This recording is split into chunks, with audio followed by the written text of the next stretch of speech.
Well, hello there, Nick. Good to see you. Good to see you, Matt.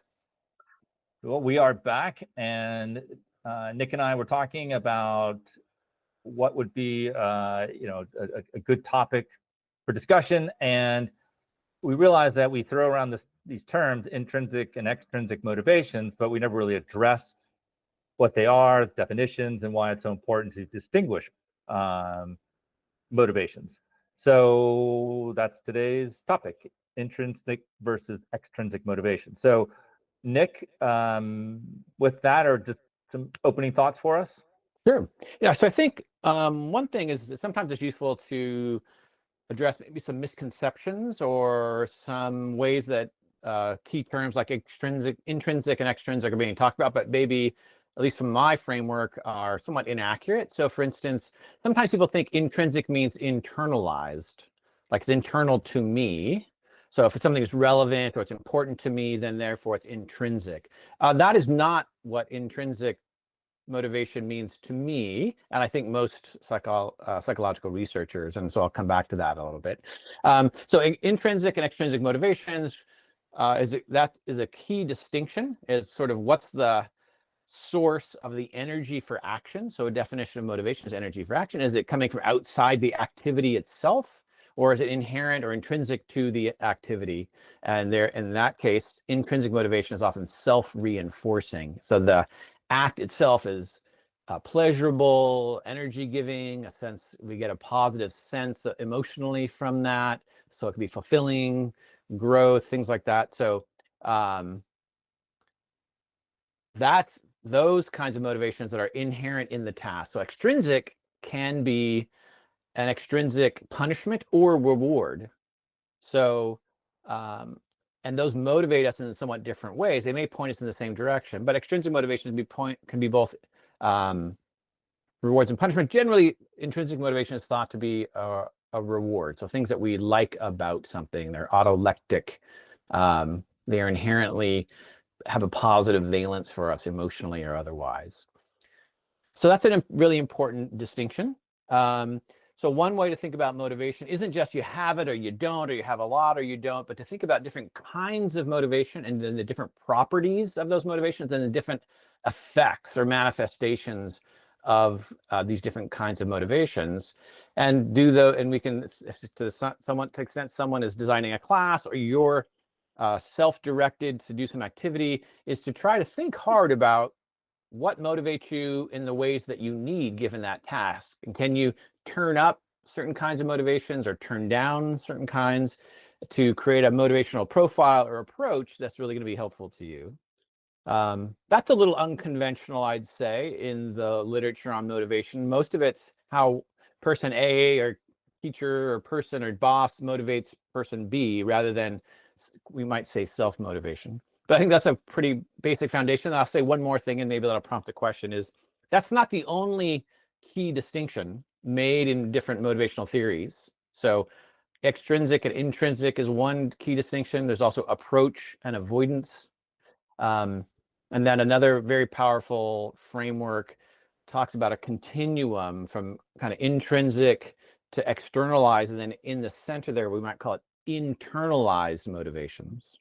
So those are three big frameworks for thinking about motivation. Well, that's a lot. Let's break it down. So an interesting point you made at the beginning was in your definition of intrinsic, where we tend to think of it as internal, and then versus extrinsic, but there's something internal to the task itself. So you were saying it's much more task related, or activity, versus extrinsic, meaning you could be doing the task, but the motivation is some reward, something that's outside of, external, not necessarily inherent, or something that can be achieved or experienced in the activity itself. Is that right, or how would you? Absolutely. Okay, that's a very good description. And so because it's external, it's often provided by somebody else. So schooling, a coach, a manager, supervisor, an award. So the gold star is a classic example of an extrinsic positive motivator or reward. And then of course, an extrinsic motivator could be a punishment. Where there's some ambiguity, and maybe this idea of internalized comes from, is someone to say, well, what's an aspiration or a relevance? Well, I'm doing this because it's relevant. That's intrinsic, right? Well, it's relevant to you because it's important to some life goal or path, probably. It adds to your life. But the reward, if the reward is some relevance or utility, that's extrinsic to the activity, even though it's internalized to you, right? So the reward is because you find it valuable versus your boss or your coach, right? Or your teacher finds it valuable. That would be clearly extrinsic. So I think that's what some of the confusion comes from. So these internalized motivators, like relevance, significance in our life, things that are valuable to us, that align with our values, those are very often very, very powerful motivators, but they are not intrinsic by this definition. Okay. And they're usually powerful. It's really interesting though, because there's something that's going on inside us or in us in the activity that creates the intrinsic. It's not an experience, it's a motivation, but that's a really interesting point, and I think where a lot of the confusion comes. Like you said, the relevance is confusing, but then, well, I have to be engaged in the activity, and there's something I'm experiencing then, right? Is there a time dimension that we should be factoring or considering as well? Because, okay, so there's more about that. Okay, so let's say we would love it if writing there's an intrinsic motivation with writing. Like, I just enjoy writing, the process, it's great. Versus writing for a grade. So the grade is something that comes after I've finished the writing process. Whereas intrinsically motivated, there's a sense in which I'm experiencing something in the process itself. Is that correct? That's right. That's why the word experience keeps popping up. Yes, because the process, the experience. Yeah. Okay. That's good. So then, okay, so that's one thing. I just want to make sure we understand intrinsic versus extrinsic. Now, I think it's easy in the literature to be like intrinsic good, extrinsic bad, right? So tell us a little bit more about what your perspective is on that. I have my own opinion on why we might want to at least value intrinsic a bit more than extrinsic, but let's hear your opinion first. Yeah, I think you're exactly right. That quite often it sounds like in some moral framework, intrinsic motivation is better, and from some people it is. That's not my position. What I try to think about is, what are the properties? Remember, I think I used this word earlier. What are the properties and effects of these different kinds of motivations? And then also, what are the pitfalls or limitations of them? And then try to be aware of that. And either as a teacher or someone who's motivating someone else, a coach, or someone who's trying to motivate themselves. So for instance, there aren't too many downsides to intrinsic motivation typically. So the state that goes with that is either neutral or positive. So whereas you can be highly motivated by an extrinsic thing that you care about, but that can actually create a lot of anxiety. But if you're intrinsically motivated and you're deeply immersed and it's pleasurable or meaningful or some sense fulfilling, then that by itself sustains it, and it doesn't wear you out. You're not in a state of fear, anxiety, or overly stressed, and so that is more likely then to be something that you'll come back to. So you can say, I really want this thing, but all your associations with that activity are negative, then over time that's going to make it hard for you to undertake that, because it's going to be aversive to you.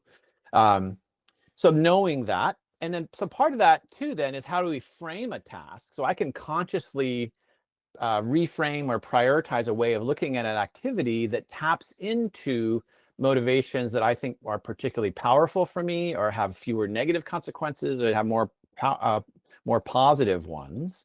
So for instance, there's certain aspects of writing that I like, and some that I really am aversive to. Certain parts of my work, similar. I can make an active choice to conceptualize what I'm doing in relation to the things that I like. So I like generating ideas. I like designing things.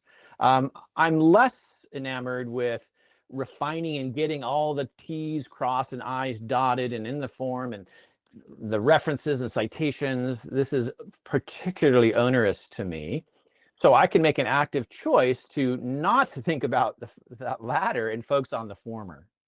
Or I have performance anxiety, let's say, and I'm anxious about how I'm judged. I'm self-conscious, so I'm anxious about how I'm evaluated, and I'm worried about the consequences for my graduate school or my professional career. Even though that might be a major motivation, I can choose not to frame the activity at hand in those terms because it's not helpful for me, because it shoots up this anxiety, takes my mind away from the task at hand. And but I can do that not by saying, don't think about the future, but rather, what's inherently interesting to me? What do I like about this? And then as I lift that up, these other weight frames decrease or recede. So that's a way of thinking about it. In terms of primarily, I would say utility. What's the useful way to tap into your motivational profile relative to the activity or task at hand? I can't hear you.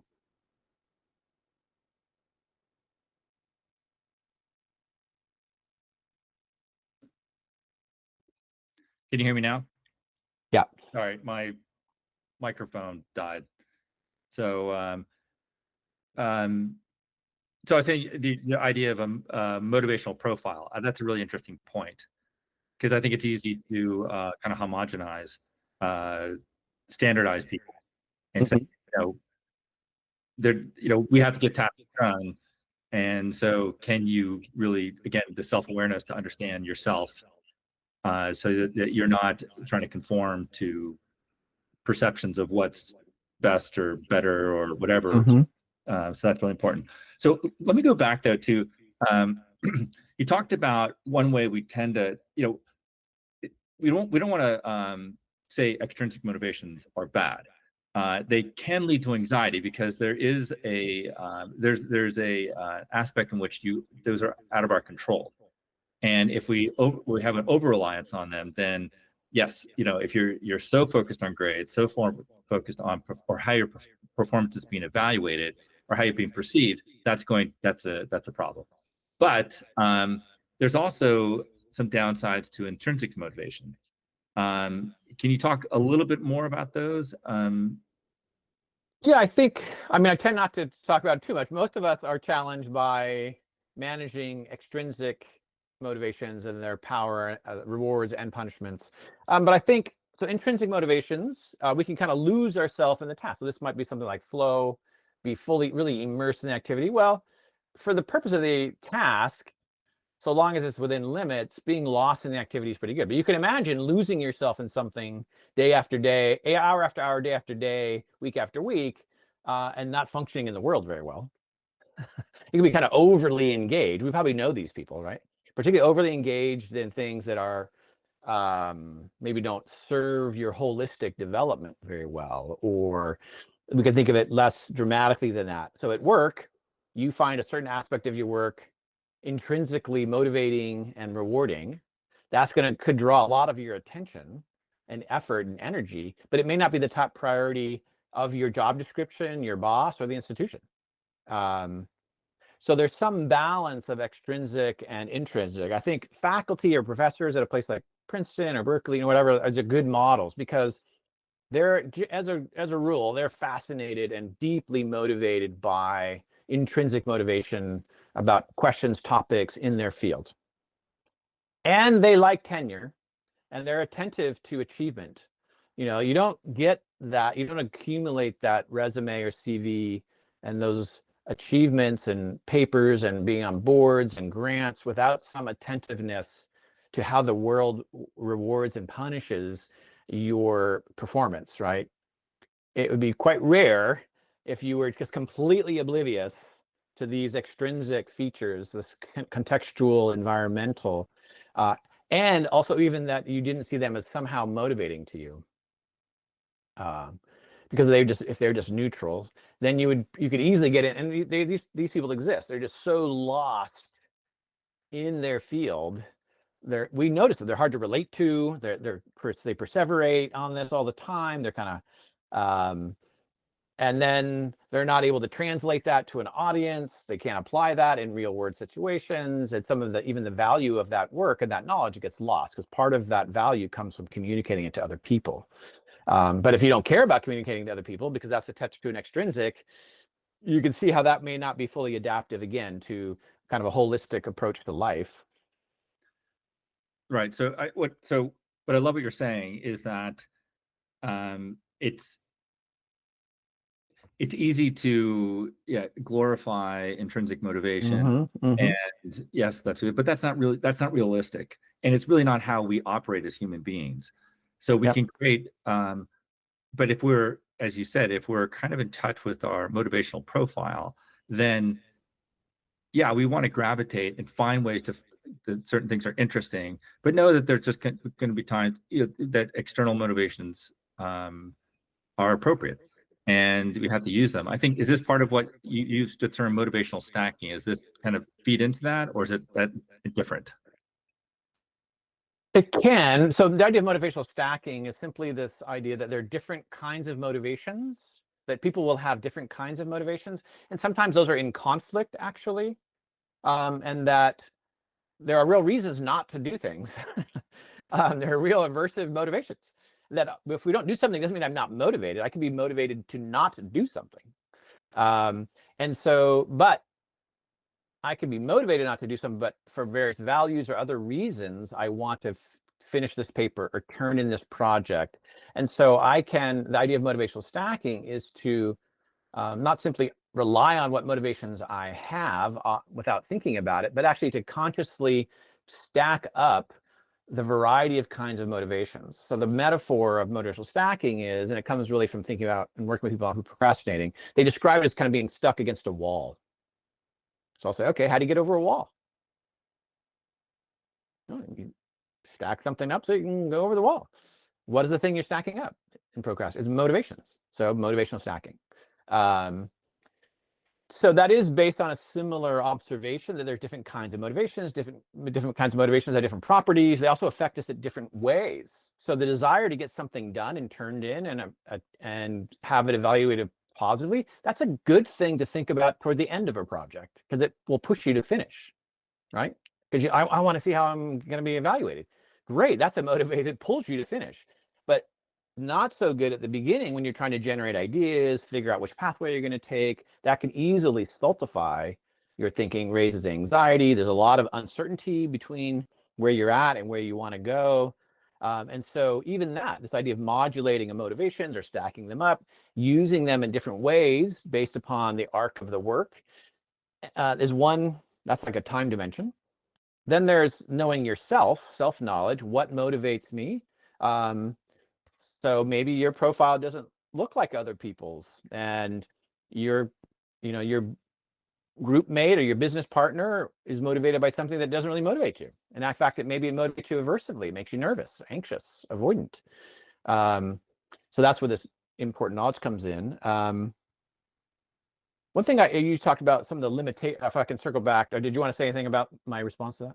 No, that's great. I mean, I was going to ask a question, have you go back to aspirations. So yeah, that would change the subject. So let's go back to whatever point. I was going to say to go to intrinsic motivation, and then that'll be a nice segue into aspiration, in my opinion. So intrinsic motivation is I don't know if it's a weakness, but it's a property, is intrinsic motivations are extremely powerful, right? So you can look around and you see people do things out of curiosity, fascination, and you're like, wow, you can see it operating, right? They'll sacrifice lots of things. They invest tons of time. They'll literally cross the planet to find or learn these things. It's incredible. You see this power of intrinsic motivation. And that's what your professors have, and if you remember from college, and they're all excited about something, and you're like, what? I'm not getting it. But so you notice that they have it and you don't, and that shows you the power of it. And so we could think, oh, a motivation that is powerful is also durable. I observe that intrinsic motivation is powerful yet fragile. And this is somewhat counterintuitive, and it can lead people to make some misconceptions or misattributions of their motivation. So why that's important is because we're saying you need to know about your motivational profile. So some people say, they'll notice, hey, I'm not engaging in this activity, this action, this task. I must not like it. I must not be motivated. I'm not intrinsically motivated. Often I've coached many people that said, is that really true? Let's examine that. And then they actually find that they do have intrinsic motivations to do it and other motivations. But the concerns, the worries, the onerousness of the task or other things is squelching that. It overwhelms it. Not inevitably or permanently necessarily, but that's what I mean. It's kind of like a flame, but a flame can be put out, right? But that flame can be powerful of the intrinsic motivation. So I think it's useful for people to say, okay, it can be really powerful. I want to harness that energy for action that is intrinsic motivation. It has a lot of good properties, but it can be relatively fragile by circumstantial or other concerns.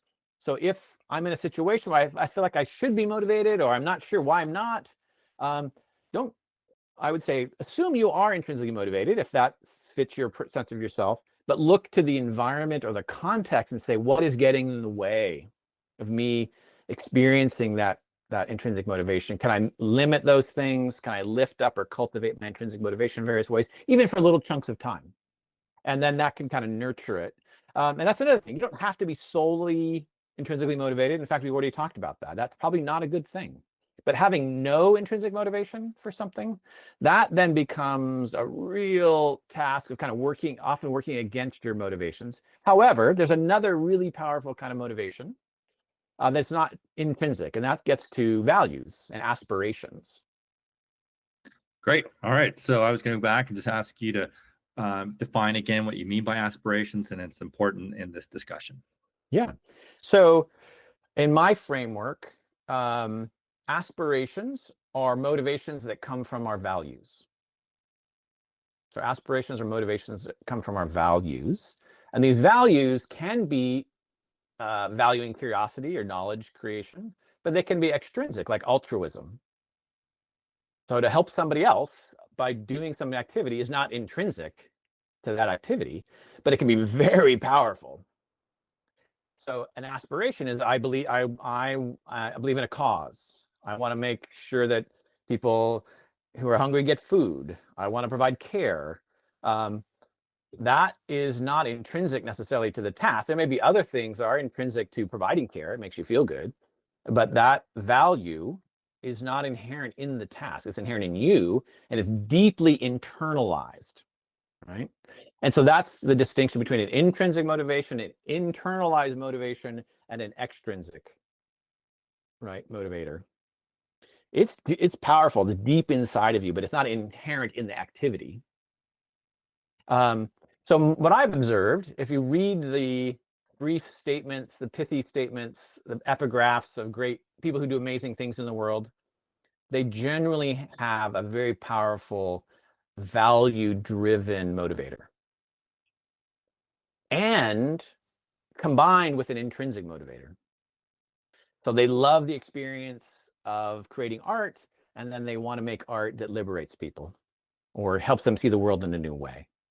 They love their physics, and they hope or believe that someday it will add to a better world in some sense. And so when these come together, an intrinsic motivation of interest, I use the word fascination, and then some sort of internalized value that they're passionate about. So fascination and passion that's often in the cause or service of others. When these come together, then you see often you see an incredible amount of energy for action, right? You have these two very powerful kinds of motivators.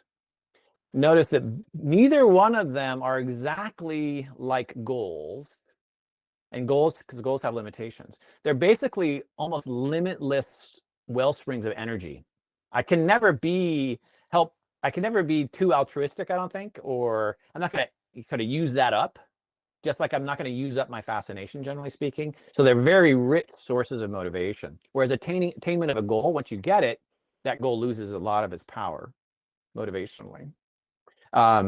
So again, coming back to me, I don't know if I've ever read this, but this is my definition.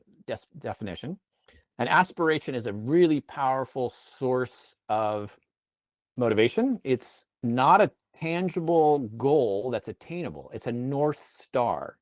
It's a guiding light. We don't think, oh, I'm going to get the light. The light guides us in a direction that we value deeply. The goal is something you actually attain. Value, you don't. An aspiration, you don't. It guides your choices, your actions, and in that sense, is not limited by the fact that you attain it at some point. Now, it has some disadvantages. It's not very tangible. It's not very immediate. So we can, now I'm talking about the properties. So what's the property of an aspiration? It's deep, it's durable, like values, powerful, but abstract, distant. What does a goal do? Well, the best goals are measurable, attainable, realistic, right? That's the SMART goals. These are the features of goals. So they are not two different ways of saying the same thing. They're actually two different kinds of motivational tools, an aspiration versus a goal. No, I was thinking when you were talking about aspirations, it can be somewhat elusive. And even in defining it or trying to understand it, it could be a little hard because we're used to goals. Goals are like something concrete. I can understand that. So I'm curious, like, as you tried to explain this, does it take a while for folks to get the aha in terms of the aspirations, in terms of motivations? It being an deeply internalized motivation versus an intrinsic or extrinsic motivation per se. And it is funny because aspirations what I see is it kind of like incorporates the other two. It can. Right? Because I want to, very concerned about the environment. So that can lead me to wanting to get certain things done and see this or that done, which is extrinsic. But it also leads me to writing or painting or something that I just find intrinsically enjoyable. So it's like this, it's funny. It's like, it's not, like you said, it's a little more abstract.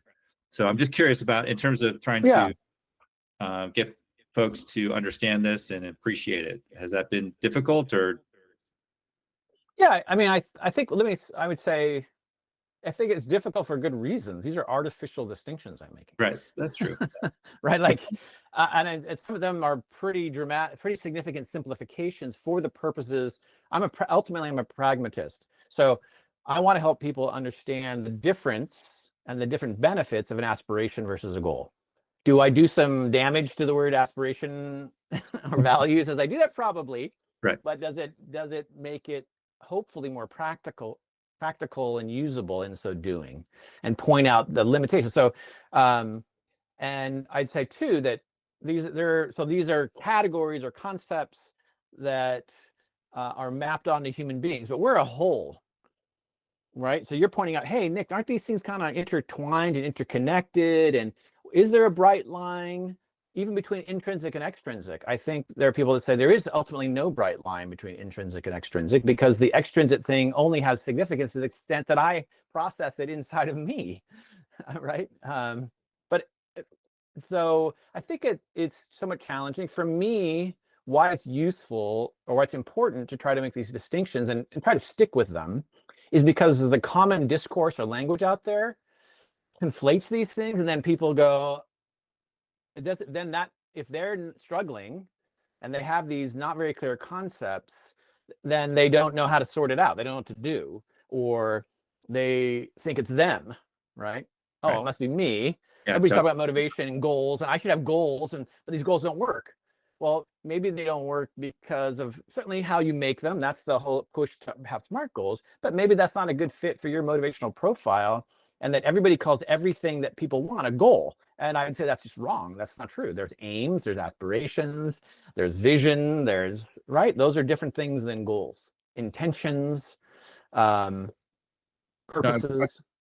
Sorry, I was going to just say how what I like, what I really appreciate about our work is that the core of what we're saying, or the core philosophy, is you have to have your anthropology right. And not to say that we've perfected it, but we're really trying to have an understanding of human nature that is as comprehensive as possible. And so what you've done here, which I really appreciate, is parsing out aspiration, intrinsic, extrinsic, allows us to have a bit better understanding of the dynamics of human actions, motivations, and so that we're not limited, right? Because how many of us, it's like, you got to be goal oriented, right? And it's like, okay, I got to be goal oriented, and so we do that, and then yeah, there's I can't say inevitably, but often there's limitations, there's anxiety. It doesn't seem to capture all of who I am. So this idea of aspirations versus intrinsic versus extrinsic, and not to say we should reject goals, but just know that goals are limited and they have to be seen in this wider, larger framework. I think that's what I really appreciate about our work. Yeah, I think the more, one is our work is rooted on the one hand in self-relationality. Who are we to ourselves? Often seen through the eyes of other people, but certainly to ourselves. And then a second is, hey, human beings, the human condition is complicated, and good solutions most of the time will start with a deep understanding of the thing we're talking about, in this case, motivation. And that the common discourse and the desire to have 3 tips to do this often will not provide that to you. But once you have this framework, you can see this overly simplistic language all over the place. So let me give you an example about the limited view of goals. So I see a common pattern. I love sports, and I like to read sports. There's something about sports that reveals human beings, the motivation, a great deal. So you see a really common phrase when you see it, like a bio of an athlete. They'll say, despite winning the 2024 gold medal in this thing, 6 months later, they were depressed. And I would say, not despite, because they attained that giant goal that gave them focus and energy for years, decades of their lives, that the unintended and unanticipated and unrecognized consequence of having such a goal be realized is very likely to be you don't have another one. That's okay. So even that idea, like, there's nothing wrong with you. It's not despite that, it's because of that, but that's the nature of human beings, not a flaw in that particular human being, right? That's what's suggested by this despite. And you'll notice this language, you'll see this quite often. Oh, despite becoming a CEO or the youngest ever, professor, blah, blah, blah, they experienced this. And I would say, from a more accurate understanding of goals, this was not at all surprising. Amen. And I'll end with one concrete example. Princeton students. This was a big goal for them. Organize the biggest goal of their lives. Organize tons of their effort and their family too. And then they get here, and there's a motivational slump afterwards. Understandably. Well, we're drawing this one to a close. One thing I would love to explore in another conversation is what makes an activity intrinsic. Like, does that make sense? Like, we say it's inherent to the activity, but there's something going on in us as humans that makes it intrinsic. That's right. Which is a really interesting. I mean, I'm sure it's been explored, but that'd be an interesting topic to discuss. I think you're right. Yeah. Yeah, but for another time. Okay. All right, Nick. Hey, thanks so much. Thank you, Matt.